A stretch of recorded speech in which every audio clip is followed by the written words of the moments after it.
Hey guys, welcome to my channel where my goal is to find or make the perfect 1/12 version of each of my favorite characters. Today we're going to be taking a look at the Nota Studio Masked Killer, aka the Winter Soldier. Taking a look at the box, I love the design, I like the cryo chamber. On the side here we have Bucky. On the back it's like the back of the cryo chamber, and then on the side here we have all of the trigger words in kind of a Russian style font. So overall the box is really cool. I really like the presentation. It's magnetized, you just open up on the side. Then at the top layer you have the figure and a couple extra hands. This layer you have all the big weapons, and then in the bottom you've got the hair and the shield. Here he is out of the package with all of his accessories. This is the deluxe version, so it comes with all of the different weapons and hair pieces that the standard version doesn't come with.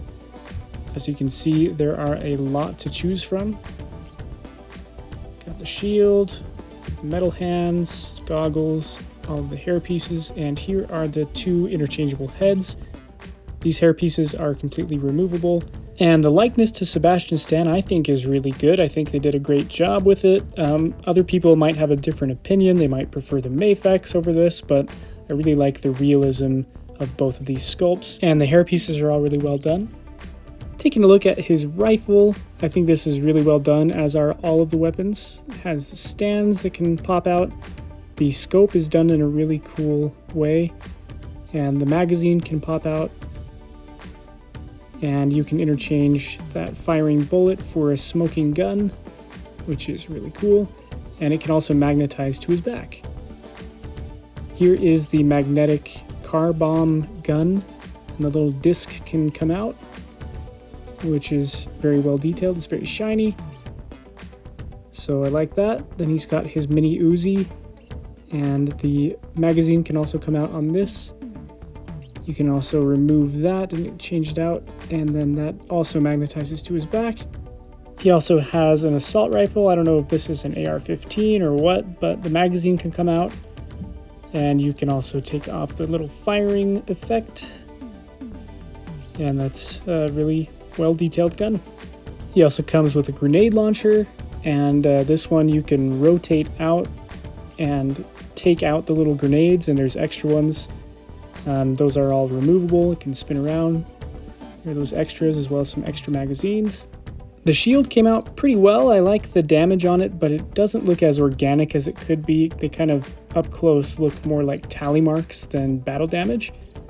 But overall I think the shield is pretty cool. On the back it's got a drawing of a dancing monkey that we saw in the first Avenger, and he comes with a hand that is specifically meant to hold the shield as if he's catching it in that one iconic scene, and it scratches it every time you do that, but you can magically just wipe that away because it's just the anti-reflective coating, so that works out. Now I kind of would have liked to have seen some more expressive splayed out hands, but this is all we get. Taking a closer look at that unmasked head sculpt, I think they nailed the likeness. I think it really looks like Sebastian Stan, and they did a really great job with all the details. Looks very realistic. And to swap out the hair pieces, all of these heads are magnetically attached to the top of the head. There's the magnet right there. And so to put on the kind of flowy back hair, you can just stick that on there. And the same goes for the kind of slightly covered eyes, the really covered eyes, kind of windswept hair. And then there's that standard one again, compared to the standard one on the masked head sculpt. These are pretty similar, but the one on the right just has a little bit more sculpt detail. He also comes with these goggles. They're not translucent, though they kind of look like they might be. And to put these on, there's little tabs on his temples on the masked head sculpt. You kind of have to hold them in place because they're not very secure. But you just put those on and voila. I don't think I'd ever display them this way, but it looks pretty cool. And to swap out the masked head sculpt, you literally just pull that off and put that on the same neck connector. And I think that looks really good as well.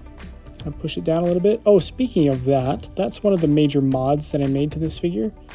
Major, relatively speaking, it wasn't that hard to do. But this neck connector can be pushed down into the neck. And originally it was sitting up about right there. That's where the ball joint is supposed to sit, but I just drilled a hole down into the neck so that you can push that all the way down. The reason I did that was because his shoulders looked like they were sitting really low when his neck was about that height originally. But when you push it down, it kind of makes the shoulders look a little bit more in proportion with his neck. So I'm happy with how that turned out. But now let's take a look at the figure himself, what you've all been waiting for. Here he is with no accessories. Actually, that's a lie. He does have a lot of accessories on him, but I ordered the quote-unquote leather deluxe version, and I was kind of expecting it to actually be leather, but it is not. It is in fact pleather. But taking a look at all of the suit details, just kind of got standard tactical gear on. These knee pads are on elastic bands, and you can float them around to where you want them to be. He's got elastic bands holding that pistol at his side, and he's got all of these little gadgets and knives and weapons all over. Those are both removable, as is pretty much everything that comes on this figure. And over at this side, he's got another grenade, and then he's got a knife right here, which is very well detailed. And he's got a knife right here as well, though I can't seem to get that out. Let's try that with tweezers. Nope, it doesn't want to come out. So I guess that's just going to stay there. But he's also got this tiny little silver pistol, and then he's got an even tinier little pistol. Kind of cute. So I mentioned earlier that I got the pleather version, and I wanted that leather look. There is a cloth version available, but all of this here is not the original pleather. I ended up replacing it. So I had some major issues with that to begin with. When I got the figure, even out of the box, the pleather underneath this strap and by the belt was peeling really bad, and it was really easy to peel away, so I ended up peeling it all off. And then I replaced it with some Angelus Black Leather paint, which I picked up at Michael's, but I'm sure it's available at a bunch of other hobby stores. And I learned about this from Ibrahim Mustafa on YouTube. He's one of my collector buddies, and without knowing about that from his Rocketeer tutorial, I would not have been able to fix all of this pleather, so shout out to him. But yeah, this was pretty simple. I just did a bunch of kind of thin layers over to try to match what the leather looked like on the back. And then to sell the leather look even more, I added a bunch of weathering. I mixed kind of a muddy brown color, and then I dry brushed all over the suit and on the back there as well. It doesn't come across that well on camera, but in person it definitely has kind of a brownish hue to it. And honestly, I would recommend doing this even if your pleather isn't peeling yet, because you don't have to worry about it when you're articulating it. It's not tacky at all. And eventually the pleather is going to peel, so I'd recommend just taking it all off and replacing it preemptively. I also glued down the collar here to the body itself because it would tend to ride up really high and kind of hide his neck. I also rolled down the little neck gaiter, literally just rolled it down so that you can kind of see a little bit of his neck when he looks up. That's kind of a minor detail. I just wanted that because it's more realistic.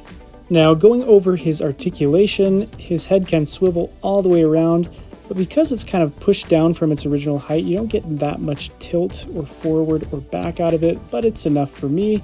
Now, his arms can swivel all the way around. His metal arm, of course, can go 360, and this one can also go 360. Isn't that just the craziest thing? But this is a completely separate sleeve, which I think is so cool that they did that, because that's how these suits are designed in real life. They're designed the way they are for that purpose, so that when you're kind of moving the sleeve, you don't mess with the torso. But his right arm has a double joint, and the metal arm actually has a single joint that you can deform the little rubber bicep to get more range of motion, which I don't know how I feel about that. I think with a metal arm that's supposed to look mechanical, they could have gotten away with a standard double joint. And you wouldn't have to worry about damaging that, but it is what it is. But at the shoulder, his arms can move up that far. He also has a bit of a butterfly joint that's hindered by the suit, and then a standard wrist hinge and swivel. At the torso, he can move back that far, crunch forward a good amount, And then at the hips, he can move his legs not that far, but that far. That is crazy. Really, really good. And then at the knee, he has a standard double joint, so much that you can kind of see some skin from his pants pulling up. At the ankle, he's got a ball joint, and then at the lower leg, he's got a swivel. For some size comparisons, here he is next to some prominent characters featured in Civil War, Iron Man Mark 46, and my custom First Avenger Captain America. And originally this figure stands about right there, and then his neck makes him about that tall, so he's really tall to begin with.